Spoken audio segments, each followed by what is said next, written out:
देश भर में बजट को लेकर बहुत तरह की खबरें सुनने को मिल रही है। इसी बीच देश भर के तमाम आशा कार्यकर्ताओं के लिए बजट से एक बहुत ही बड़ी खबर आ रही है। इसलिए हमारे साथ इस वीडियो को पूरा देखिए। देश भर की तमाम आशा कार्यकर्ताएं जहां से भी आप हमें देख रहे हैं, निवेदन है कि आप हमारी इस वीडियो को पूरा ज़रूर देखिए, क्योंकि इस वीडियो में बहुत ही महत्वपूर्ण बिंदु पर हम बात करेंगे। हम बजट को लेकर भी बात करेंगे, बजट को लेकर क्या बड़ी खबर है वो भी बात करेंगे। साथ ही साथ हमारी आशा कार्यकर्ताएं, जो देश भर की आशा कार्यकर्ताएं हैं, जिनकी मेहनत को हम अच्छी तरीके से जानते हैं, क्योंकि लगातार आशा वर्करों के बारे में हमने जानकारी दी है। आशा वर्करों के हर एक कार्य के बारे में हम जानते हैं, वो किस तरह से डिजिटल कार्य करती है, डिजिटल कार्य के अलावा कितने तरह के ऑनलाइन रजिस्टरों को मेंटेन करती है। इन सारे कामों को हम बहुत ही अच्छे तरीके से जानते हैं और इसके बारे में हमने ऑलरेडी वीडियो भी बनाया हुआ है। तो इसलिए बिहार की आशा वर्कर हो या फिर देश भर की किसी भी राज्य की आशा वर्कर हो, कितना मेहनत करती है हम अच्छे से जानते हैं। डिजिटल तरीके से वो कितना काम करती है, ऑनलाइन रजिस्टर में कितने तरह के कार्य वो करती हैं, ऑफलाइन रजिस्टर में कितने तरह के कार्य करती हैं, टीकाकरण में एक आशा वर्कर को कितना मेहनत करना पड़ता है। इसके अलावा बच्चे और गर्भवती महिला के देखभाल में कितने दिनों तक लगातार उन्हें देखभाल करना पड़ता है, ये भी हम अच्छे तरीके से जानते हैं। हम ये भी जानते हैं कि एक बच्चे को लगातार 42 दिनों तक देखभाल करने के बाद आशा वर्करों को 250 रुपये दिया जाता है। हम ये भी अच्छे तरीके से जानते हैं। इसके अलावा और भी बहुत सारे कार्य जो आप लोग करते हैं, इन सभी कार्यों को हम अच्छे तरीके से जानते हैं। इसलिए हम कहते हैं कि बिहार के आशा कार्यकर्ताओं की मेहनत या फिर देश भर के आशा कार्यकर्ताओं की मेहनत हमसे छुपी नहीं है।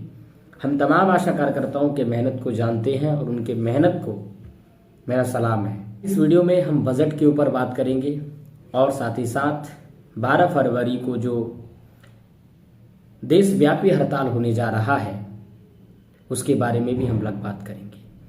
मैं आप लोगों से कुछ मिनट लेना चाहता हूं, तो प्लीज़ आप लोग इस वीडियो को ज़रूर देखिएगा, ठीक है।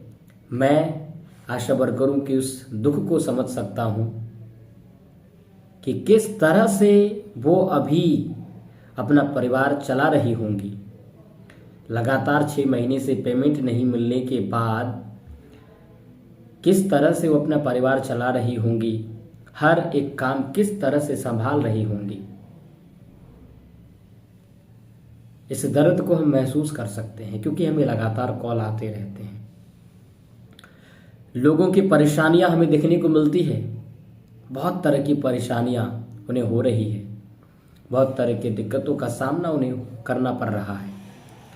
उनके घर में अगर कोई बीमार है, उसका इलाज करने के लिए वो सक्षम नहीं हो पा रहा है, क्योंकि उनके पास पैसे नहीं है। आज वो अपने ही पैसे से खुद का इलाज नहीं कर पा रहा है, क्योंकि सरकार ने उन्हें 6 महीने से पैसा नहीं दिया। ये सबसे बड़ा कारण है। सिर्फ यही कारण नहीं है, बहुत सारे कारण हैं। तो चलिए सबसे पहले हम लोग बात करेंगे बजट पर। लेकिन मैं आपसे फिर एक बार कह रहा हूं कि वीडियो को आप एक बार अंत तक ज़रूर देखिएगा। तो बजट की अगर बात करें तो भारत में 2026 का बजट पेश हो चुका है। लेकिन आपको जानकर हैरानी होगी कि इस बजट में भी,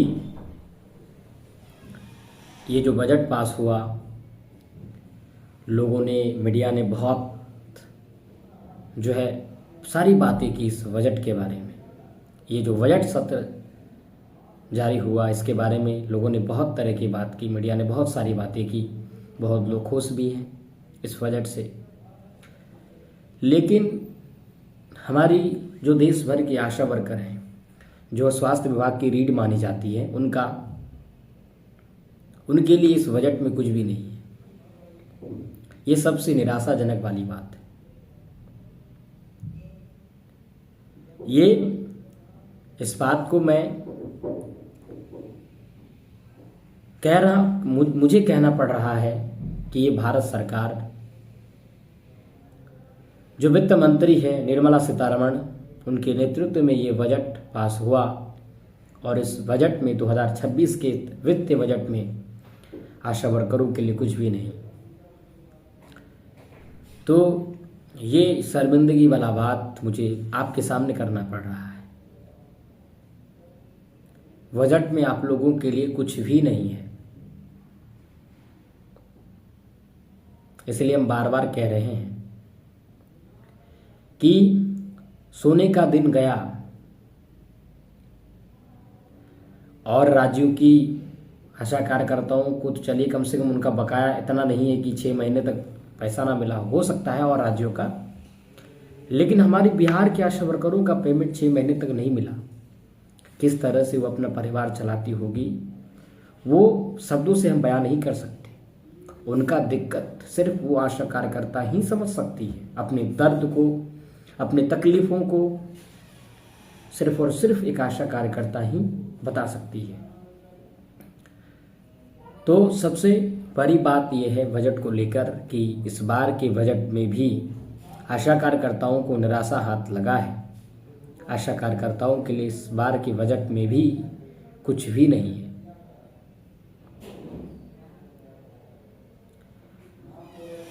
देखिए, इसीलिए मैंने कहा कि इस वीडियो को आपको अंत तक देखना है। हम 12 फरवरी की भी बात करेंगे क्योंकि 12 फरवरी आने में भी समय है। हमारे इस वीडियो को जहाँ से भी आप देख रहे हैं, सबसे पहली बात, मेरा मकसद है आपको जगाना और निवेदन है आपसे कि आप भी अपने नज़दीकी पीएचसी के आशा वर्करों को जगाइए। ये आपका अपना फर्ज है। मैं एक यूट्यूबर होने के नाते मैं ये संदेश आप सभी तक पहुंचा रहा हूं। अब आपका फर्ज ये बनेगा कि आप भी इस संदेश को और भी आशा कार्यकर्ताओं तक साझा कीजिए। यह आपका फर्ज होगा। इस वीडियो के माध्यम से, जैसा मैंने कहा कि सरकार ने इस बार के बजट में भी आप लोगों के लिए कुछ नहीं किया है, कुछ नहीं रखा है, तो सरकार ना तो बजट में आपके लिए कुछ कर रही है, बजट में कुछ दे रही है सरकार आप लोगों को। बजट में ना तो कोई आप लोगों का जिक्र है और ना ही सरकार आप लोगों को मानदेय कर्मी का दर्जा दे रही है। ना तो केंद्र सरकार आपको मानदेय कर्मी का दर्जा दे रही है और ना ही राज्य सरकार आपको मानदेय कर्मी का दर्जा दे रही है, और ना ही एक निश्चित मानदेय आप लोगों को दे रहा है। मानदेय की बात छोड़िए, प्रोत्साहन राशि भी कोई कुछ नहीं दे रहा है अभी के महंगाई के हिसाब से। तो मेरा सवाल ये है कि क्यों हमारी आशा कार्यकर्ताएं, क्यों हमारी आशा बहनें आज मजबूर है, ये क्या आप इसे किस शब्दों में से बयां करेंगे? आज हमारी आशा कार्यकर्ताएं क्यों इतना मजबूर है इस नौकरी को करने के लिए जहां उनका सम्मान नहीं हो रहा है? मंच में महिला सशक्तिकरण की बात करते हैं सरकार, किसी भी पार्टी की सरकार को देख लीजिए, महिला सशक्तिकरण की बात करते हैं हमारे नीतीश कुमार जी, नरेंद्र मोदी जी और भी विपक्ष के नेता, लेकिन आज तक उन्होंने महिला सशक्तिकरण में महिलाओं की जो अहम भागीदारी है, जिन महिलाओं का, आशा कार्यकर्ताओं का खासकर, जिनकी वजह से पूरा हेल्थ सिस्टम चलता है इस पूरे देश का, स्वास्थ्य सेवाएं आज अगर ग्रामीण क्षेत्रों तक पहुंच रही है तो उसमें आशा कार्यकर्ताओं का योगदान है। तो आज अगर उन्हें ही सम्मान नहीं मिल रहा है तो मंच से सिर्फ महिला सशक्तिकरण की बात करके, महिलाओं को सम्मान देने की बात करके आशा कार्यकर्ताओं को सिर्फ बहलाने का काम ये सरकार कर रही है। आप सभी आशा कार्यकर्ताओं को इस वीडियो के माध्यम से मैं कहना चाहता हूं कि 12 जनवरी को जो विश्वव्यापी तो नहीं, देशव्यापी, ये जो देशव्यापी हड़ताल हो रहा है, इसमें आपकी भागीदारी बहुत ही महत्वपूर्ण है। मैंने इसलिए कहा कि हमारी इस वीडियो को अंत तक देखिएगा। मैं जगाना चाहता हूं आपको, प्लीज जागिए। ये जो मजबूरी है आपकी, इसको त्यागिए, क्योंकि मजबूरी का फायदा सरकार बहुत उठा रही है आपका। हमारे देश के आशा कार्यकर्ताओं का उन्होंने जो हालत किया है सरकार ने, राज्य सरकार ने और केंद्र सरकार दोनों ने मिलकर जो मजाक उड़ाया है, उसका जवाब देने का समय अब आ गया है। देशव्यापी हड़ताल को आपको हर हालत में सफल बनाना है। सरकार अभी आपकी ताकत नहीं देखी है और आपने ताकत दिखाई भी नहीं है, इसलिए सरकार अभी आप सभी को हल्के में ले रही है और आपके सम्मान और अपमान को सरकार भूल रही है कि हम इन महिलाओं का लगातार अपमान कर रहे हैं। बिहार सरकार ने आशा कार्यकर्ताओं का अपमान नहीं तो किया है, बिहार के स्वास्थ्य विभाग ने इन आशा कार्यकर्ताओं का अपमान ही तो किया है। आज भी उत्तर प्रदेश में आशा कार्यकर्ताएं हड़ताल कर रही है, क्या कारण है भाई? क्योंकि वहां पर भी उन्हें उनका सम्मान नहीं मिल रहा है, सही समय से पैसा नहीं मिल रहा है, सही समय से मानदेय उनको सही मानदेय नहीं दिया जा रहा है, सही निश्चित प्रोत्साहन राशि नहीं दी जा रही है। लगभग 15 साल पहले जो प्रोत्साहन राशि लागू की गई वही प्रोत्साहन राशि आज भी चल रहा है। क्या क्या है आखिर? और कर्मचारियों के लिए 8वां वेतन लागू हो गया, लेकिन आज हमारे बिहार की आशा कार्यकर्ताओं को उसी हिसाब से इंसेंटिव मिल रहा है, प्रोत्साहन राशि मिल रहा है। क्यों? क्योंकि हमारे बिहार की आशा कार्यकर्ताएं, हमारे देश भर की आशा कार्यकर्ताएं चुप है, हमारी देश भर की आशा कार्यकर्ताएं चुप है। निवेदन है आपसे, कब तक आप चुप रहेंगे? आपकी खामोशी का इसी तरह से फायदा उठाया जाएगा। आप महिलाएं हैं, आपके पास अपने अधिकारों को प्राप्त करने के लिए ताकत है। अगर आप पूरे देश भर के आशा कार्यकर्ता अगर इस देशव्यापी हड़ताल को सफल बनाने में अगर आपने अपना योगदान दे दिया ना, आपको आना चाहिए। मैं यही कहूँगा कि आपको आना चाहिए। आप एक महिला हैं, अगर आप अपने अधिकारों के लिए नहीं लड़ेंगे तो दूसरा कोई आपके अधिकारों के लिए लड़ने के लिए नहीं आएगा। आपको अपने अधिकारों की लड़ाई खुद लड़नी होगी और इसमें आपके हर एक की भागीदारी होनी होगी। ऐसा नहीं है कि हमारे क्षेत्र की और आशा कार्यकर्ताएं जा रही है तो हम नहीं जाएंगे। बस ऐसे ही लोगों की वजह से कभी आंदोलन सफल नहीं हो पाता। ऐसे लोगों से भी आज हम हाथ जोड़ की विनती करते हैं कि अपने अधिकारों के लिए आगे बढ़िए। कब तक आप सरकार के इस शोषण वाली नीति से अपने आप को सरकार द्वारा शोषण करवाते रहेंगे? कब तक सरकार आपको काम कराते रहेगी बिना पैसे के? कब तक सरकार आप लोगों का फ़ायदा उठाती रहेगी? कब तक स्वास्थ्य विभाग आप लोगों से अनेकों काम बिल्कुल कूड़े के भाव में करवाती रहेगी? डिजिटल काम तो दिया गया, लेकिन आशा वर्करों का पेमेंट आज भी डिजिटली नहीं किया गया। पेमेंट का स्तर वही है, लेकिन काम का लेवल डिजिटल कर दिया गया। ये कितनी शर्म वाली बात है, कितनी सोच उन लोगों की गंदी है। आपने इन लोगों के काम को डिजिटल कर दिया। जो आशा कार्यकर्ताएं रजिस्टरों में अपना काम करती थी, उन्हें आपने मोबाइल पकड़ा दिया। अब आपने कहा कि मोबाइल में अब आप काम करिए। आपने उन्हें डिजिटलाइज कर दिया। ठीक है, उन लोगों ने सीखा भी, उन्होंने इस डिजिटल काम को सीखा भी, लेकिन डिजिटल काम को सीखने के बाद भी आज तक आशा कार्यकर्ताओं का सम्मान उन्हें नहीं दिया। ना तो केंद्र सरकार ने सम्मान दिया और ना राज्य सरकार ने। तो इसीलिए हम देश भर की तमाम आशा कार्यकर्ताओं को आह्वान करते हैं और हम ये निवेदन करते हैं कि 12 फरवरी को होने वाले देशव्यापी हड़ताल में आपको भागीदारी लेनी ही होगी। पूरे जोश के साथ आप उस 12 फरवरी के देशव्यापी हड़ताल में भाग लीजिए। देशव्यापी हड़ताल का मतलब होता है पूरे भारत में जितने भी राज्य हैं, उन तमाम राज्यों की आशा वर्करें उस दिन हड़ताल पर होंगी। हालांकि अनिश्चितकालीन हड़ताल का घोषणा नहीं हुआ है, मेरे हिसाब से तो अनिश्चितकालीन हड़ताल की घोषणा होनी चाहिए। बिहार की जो स्थिति मैं देख रहा हूँ, बिहार के आशा कार्यकर्ताओं के साथ जो हो रहा है, उस हिसाब से मैं कह रहा हूँ कि अगर अनिश्चितकालीन हड़ताल की घोषणा कर दी जाए तो बहुत अच्छी होगी। क्यों? क्योंकि अनिश्चितकालीन हड़ताल बहुत जरूरी था। काम नहीं होना चाहिए था, क्योंकि बिना 6 महीने से सिर्फ आपको काम कराया गया, पैसा नहीं दिया गया। तो इसीलिए 12 फरवरी को जो देशव्यापी हड़ताल होने जा रहा है, आप सभी को उसमें भागीदारी लेनी होगी। आपको अपना कर्तव्य निभाना होगा, आपको अपने अधिकारों के लिए लड़ना होगा।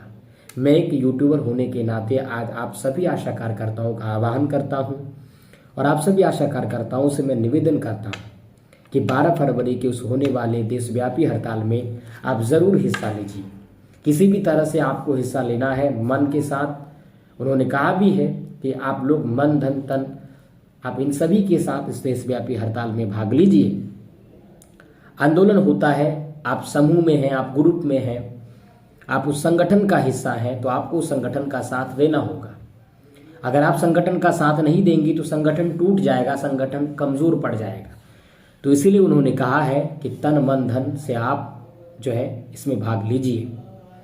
देखिए, उन्होंने अनिश्चितकालीन हड़ताल की घोषणा नहीं की है, लेकिन अगर 12 फरवरी के इस देशव्यापी हड़ताल को ही अगर एक दिन के लिए ही अगर इस 12 फरवरी को ही अगर आप लोग पूरे तन मन धन के साथ अगर जुट जाएं तो बहुत कुछ हो सकता है। लेकिन किसी भी आशा कार्यकर्ता को बहाना नहीं बनाना है। हर हालत में आपको आंदोलन में भाग लेना है, आपको अपने अधिकारों के लिए आवाज उठाना है, नारे लगाना है। बहुत सारी मांगों के लिए आपको आवाज उठानी है, बकाया राशि के लिए आपको आवाज उठाना है। खास करके हमारी बिहार के आशा कार्यकर्ताएं, अगर आप 12 फरवरी को इस आंदोलन में हिस्सा नहीं ले रही हैं तो मैं आपके लिए क्या ही शब्द इस्तेमाल कर सकता हूं। जहां आप लोगों को 6 महीने तक पेमेंट नहीं मिला है, लेकिन फिर भी अगर आप खामोश रहना चाहती हैं तो इसके लिए मेरे पास कोई शब्द नहीं है, कोई वाक्य नहीं है मैं जो आपको कह सकता हूं। बाकी आपकी अपनी मर्जी है, आपका अपना विचार है, आपके अपने मत हैं। लेकिन मैं एक यूट्यूबर होने के नाते निवेदन करूंगा, सरकार ने आप लोगों के साथ बहुत ही गलत किया है। तो इसीलिए सरकार की इस गलती का जवाब देने का एक अवसर है कि 12 फरवरी के इस देशव्यापी हड़ताल को आप सफल बनाएं, सरकार का ध्यान आकर्षित करें। अगर सरकार फिर भी ध्यान नहीं देती है तब अनिश्चितकालीन हड़ताल की घोषणा होनी चाहिए और आगे की रणनीति वो कार्यकर्ता लोग करेंगे। जो नेत्री कर रही हैं, जो भी नेतृत्व कर रहे हैं इस आंदोलन का, वो लोग आगे की रणनीति तैयार करेंगे। लेकिन फिलहाल आप लोगों को 12 फरवरी के इस आंदोलन को सफल बनाना है। मेरे इस वीडियो को लंबा होने का मकसद सिर्फ यही है कि मैं किसी भी तरह से हर हालत में मैं हमारी जो देश भर की आशा कार्यकर्ताएं हैं उनके सम्मान के लिए जगाना चाहता हूं। मैं चाहता हूं कि हमारी देश भर की आशा कार्यकर्ताएं अपने सम्मान के लिए खुद लड़ें, खुद सरकार तक पहुंचे, खुद अपनी आवाज को सरकार तक पहुंचाए, अपने संगठन के माध्यम से, अपने आंदोलन के माध्यम से, अपनी आवाज के माध्यम से, ताकि उन्हें उनका अधिकार मिल सके, सरकार अपना ध्यान आकर्षित कर सके कि इन महिलाओं के साथ इन महिलाओं का अधिकार इन्हें मिलना चाहिए। क्यों आखिर ये महिलाएं आज भी पुराने इंस्टीट्यूट में काम कर रही है, आवाज वहां तक जानी चाहिए। तो इसलिए हाथ जोड़कर एक बार पुनः विनती करते हैं कि प्लीज़ आप लोग 12 फरवरी के इस आंदोलन में भाग लीजिए। सरकार को बताना है, सरकार ने बहुत आप लोगों का इस्तेमाल किया है, इसीलिए अब बारी आप लोगों की है सरकार को जवाब देने का। चलिए, इस वीडियो में इतना ही। अगर आपको हमारी ये वीडियो अच्छी लगी है तो प्लीज़ लाइक करिए और चैनल पर नए हैं तो प्लीज़ सब्सक्राइब कर दीजिए, क्योंकि आशा वर्करों के लिए हम लगातार नई नई खबरें और जो भी आशा कार्यकर्ताओं से रिलेटेड जानकारी होती है वो आप सभी तक सबसे पहले पहुंचाते हैं। तो प्लीज़ चैनल को सब्सक्राइब करके उसके नोटिफिकेशन बेल को ज़रूर ऑन कर दीजिए। Thank you.